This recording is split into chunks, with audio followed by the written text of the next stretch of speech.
Welcome to this special episode. Wanted to give you just some advice. As many might know who subscribe to my channel, I work in the banking industry, and so a question I've been getting a lot lately is the potential for a recession.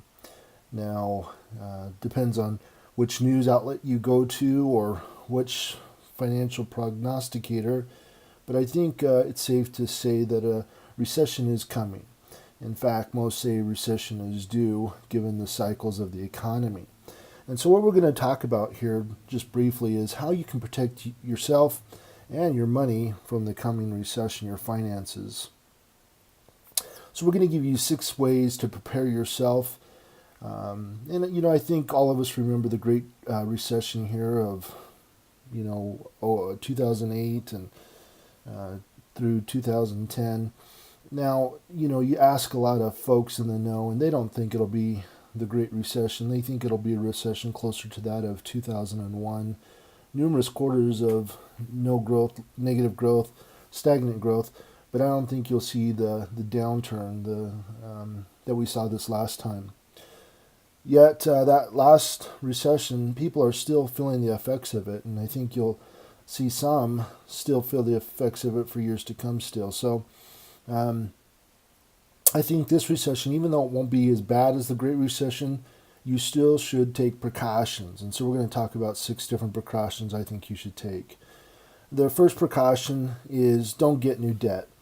That's the biggest thing you can do right now. It's a step that anyone can do. Don't buy any big ticket items right now, if at all possible. Be very careful with your disposable income.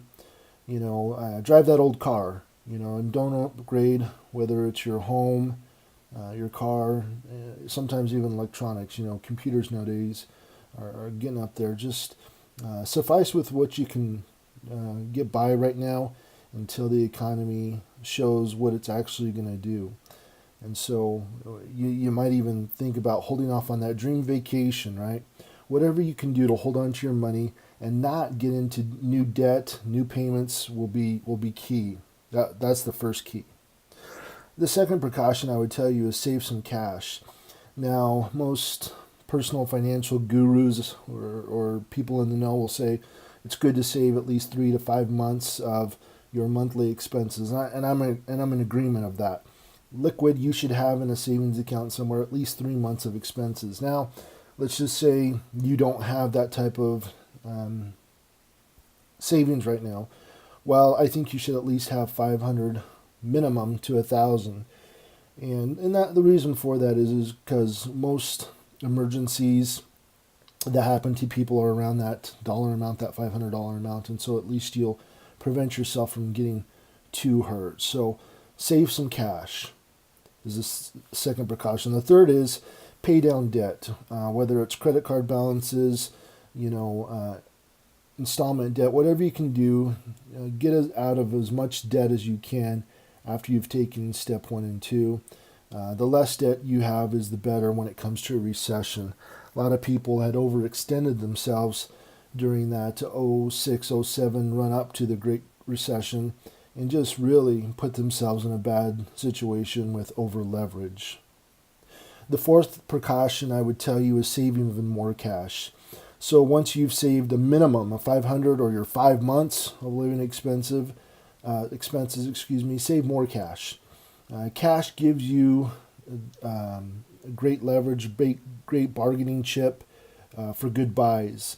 And we saw it in this last recession. Cash buyers had such an advantage when the downturn hit. They were buying things on the cheap, property, real estate, all kinds of different things.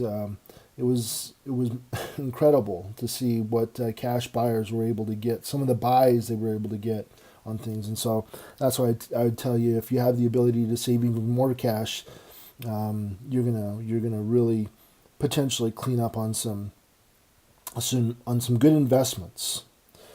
The fifth precaution I wanted to talk to you about is get rid of non-essential expenses. Look over your monthly budget, look over your monthly expenditures, see what you're spending, and make cuts today.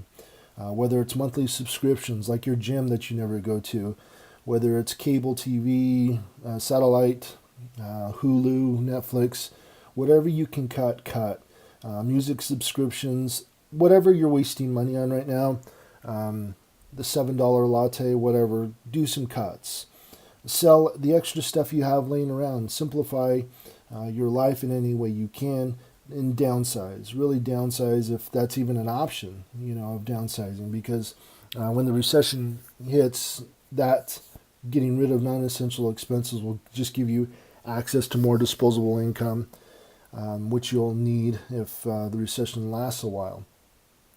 And then the last precaution I would tell you about, number 6, is consider secondary sources of income. Look to increase your income, your monthly household income, whatever way you can. Whether that's, while times are relatively good right now, maybe asking for a raise, becoming a Lyft or Uber driver. And then, think about ways to earn secondary sources of income through passive income. Now, this is a plug for my P2P pilot channel, where we help you look to peer-to-peer lending to generate additional income. And so, yes, that's a shameless plug. But so subscribe to that channel, as we'll have some hot picks, loans that I think are well worth your investment dollars.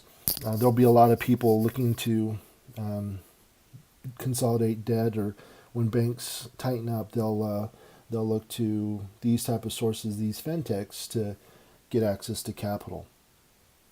Well, those are some of the precautions I think you should take before the next recession hits. I think you have some time to make a couple of those a reality, and if you don't already have some of those precautions already undertaken. But want to thank you for watching. If you liked the video, please give it a like, thumbs up, but also subscribe to the channel. And we wish you all the best in whether you're in the peer-to-peer lending game, or just looking to solidify yourself before that coming recession. Thanks for watching.